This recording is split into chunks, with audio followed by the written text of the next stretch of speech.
காரைக்குடி அருகே ஸ்ரீ ஒட்டநாளி முனீஸ்வரர் ஆலயத்தில் ஆடிப்படையில் விழா. 25 கிடா, 400 நாட்டுக்கோழி பலியிட்டு நேர்த்திக்கடன். 10,000க்கும் மேற்பட்டோருக்கு கமகம அசைவ விருந்து. சிவகங்கை மாவட்டம் காரைக்குடி அருகே காட்டுப்பகுதியில் அமைந்துள்ள ஸ்ரீ ஒட்டநாளி முனீஸ்வரர் ஆலயத்தில் ஆண்டுதோறும் ஆடிப்படையில் விழா நடைபெற்று வருகிறது. இன்று ஆடி மாதம் முதல் தேதியை முன்னிட்டு காரைக்குடி அருகே மருங்கிப்பட்டியைச் சேர்ந்த தொழிலதிபர் ரமேஷ் இவர் தற்போது காரைக்குடி பகுதியில் வசித்து வருகிறார். இவரது ஏற்பாட்டில் இன்று ஸ்ரீ ஒட்டநாளி முனீஸ்வரர் கோவிலில் ஆடிப்படையில் விழா வெகு விமரிசையாக நடைபெற்றது. இன்று காலை ஒட்டநாளி முனீஸ்வரருக்கு சிறப்பு பூஜைகள் நடைபெற்றது. தொடர்ந்து நேர்த்திக்கடனாக கோவில் வளாகத்தில் 25 கிடாய்கள் மற்றும் 400 நாட்டுக்கோழிகள் பலியிடப்பட்டன. தொடர்ந்து பெரிய பெரிய அண்டாக்களில் இஞ்சி, மிளகு, வெள்ளைப்பூண்டு சேர்ந்து கமகமக்கும் மருத்துவ குணம் கொண்ட அசைவ ரசம் தயார் செய்யப்பட்டது.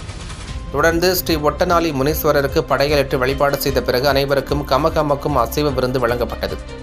இந்நிகழ்ச்சியில் காரைக்குடி மற்றும் சுற்றுப்புற பகுதியைச் சேர்ந்த 10,000க்கும் மேற்பட்டோர் கலந்து கொண்டு அசைவ உணவு அருந்திச் சென்றனர்.